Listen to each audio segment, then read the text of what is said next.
gusto nyo malaman kung gaano ako kayabang, ha? Kung nayabangan agad kayo, nako, talo kagad kayo. Pag hindi nyo tinapos yung video na to, matik, talo ka. Tara, payabangan tayo. Hindi naman ako nagmamayabang, no? Talagang sinarsahan na isda lang yung ulam ko.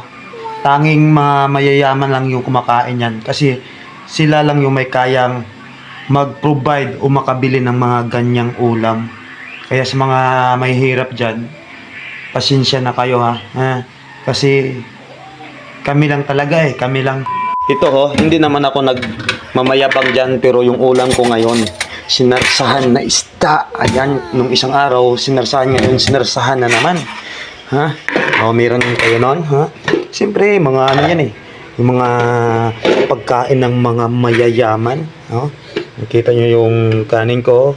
Kanina pa to, ininit ko lang. Wala naman sa kanin yan mga idol Importante, yung ulam natin, sinarsahan.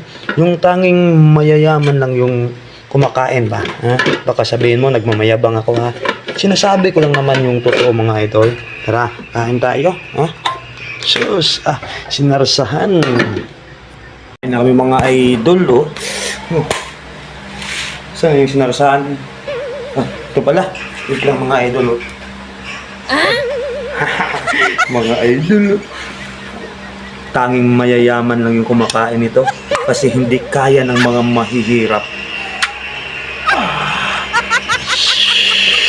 Sinarsahang isda mga idol. Kung inggit ka, pikit lang ha. Baka ibas niya ako. Sabihin nyo naman, mayabang ako. Sus. Mga idol. Kaya nyo ba to? Sarap mga idol. Pasensya sa mga mahirap dyan pasensya na kayo.